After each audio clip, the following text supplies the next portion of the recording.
Magandang araw sa lahat, welcome po ulit dito sa atin channel ang Showpol.ph. Maraming salamat sa lahat ng nag-subscribe indeed. Punta tayo sa atin viral SOCMED for today, May 8, 2026. Matatandaan na isiniwalat ni Senate Pro Tempore na mayroon umano na allocable si Senador Marcoleta na 500 million, pero nilinaw niya na hindi naman ito masama pero ipapadala umano ito sa Ombudsman.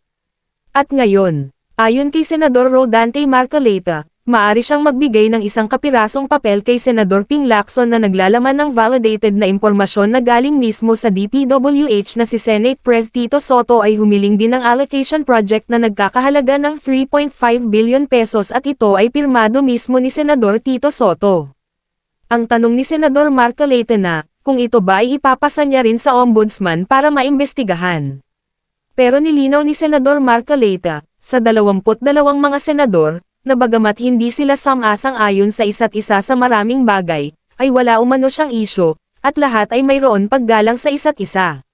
Na siyang tawaging Senator Lacson. Siya yung unang hindi gumagalang eh. Uunahin mo bang igalang yung kapitbahay natin, sabi ko nga. Samantalang tayo bilang miyembro ng isang pamilya dito sa bulwagang ito, hindi mo man lang kayang gumalang. Nakakita ka lang ng kaprasong papel.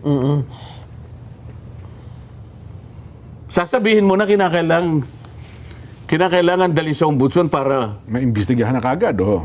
Eh, paano? Halimbawa lang naman to, Nelson. Halimbawa, sa Lunes, bibigyan ko siya ng kaprasong papel. Opo. Kaprasong papel, ngunit naglalaman ng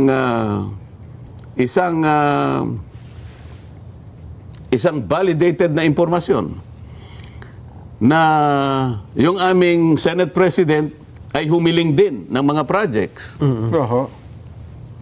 At ito ay validated sapagkat galing ito sa DPWH. Aha, opo. Oo. Hindi lang basta sulat kamay Hindi ito. 500, hindi sulat ka talagang pirmado, formal ano to eh. Oho, request. Merong covering letter na galing sa DPWH at naka-attach yung kahilingan ng aming Senate President. Hindi 500 million, 3.5 billion. Wow, ang laki. Mangangako ba siya na kagyat siyang tatawag ng press con para sabihin niya, kailangan ito daling kagad sa ombudsman. Oho. Bakit ganun ang style niya? Oo. Pero yung kahilingan niya, walang masama dun, ha? Wala. Sabi ko nga, Oho. sa buhay ng Isang senador, isang mga congressman. senador at saka sa mga congressmen, karaniwan na yung hihilingin sa'yo na paki-endorse nyo po ito. Opo. Matagal na po kasi ito, hinihiling namin. Ang laki pong tulong nito sa aming komunidad eh. Baka po, kung kayo pong mag-endorse, Mapagbibigyan siguro, baka ganun. umaasa rin sila. Oo. Ipagkakait mo ba yun dyan? Baka sakali nga naman pagka-endorse mo, baka naman ibinigay nga. Oho. Hindi dahil sa gusto mong magpasikat. Kung hindi, yung hinihiling nila eh. Opo. O, ano ngayon ang sasabihin niya? Kung nakikinig ka, alam ko naman nakikinig ka eh. Bibigyan kita sa Lunes kung gusto mo.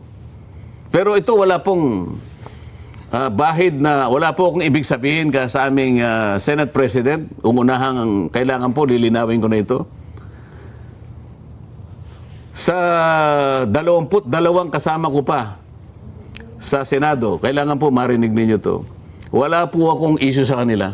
Yes po. Nakikita ko po sa kanila ang paggagalangan sa bawat isa sa amin. Panoorin ang buong pahayag ni Senador Marcoleta sa YouTube channel ng Net25 News and Information na Saganang Mamamayan. E-click ang mga link sa description box. At yan ang ating latest SOCMED viral update for today. Please like and share ang video at huwag kalimutan mag-subscribe. I-click ang notification bell for more SOCMED viral updates at suportahan po ang ating Facebook page. Maraming salamat sa lahat ng nag-subscribe indeed. Magandang buhay sa lahat. Shukran.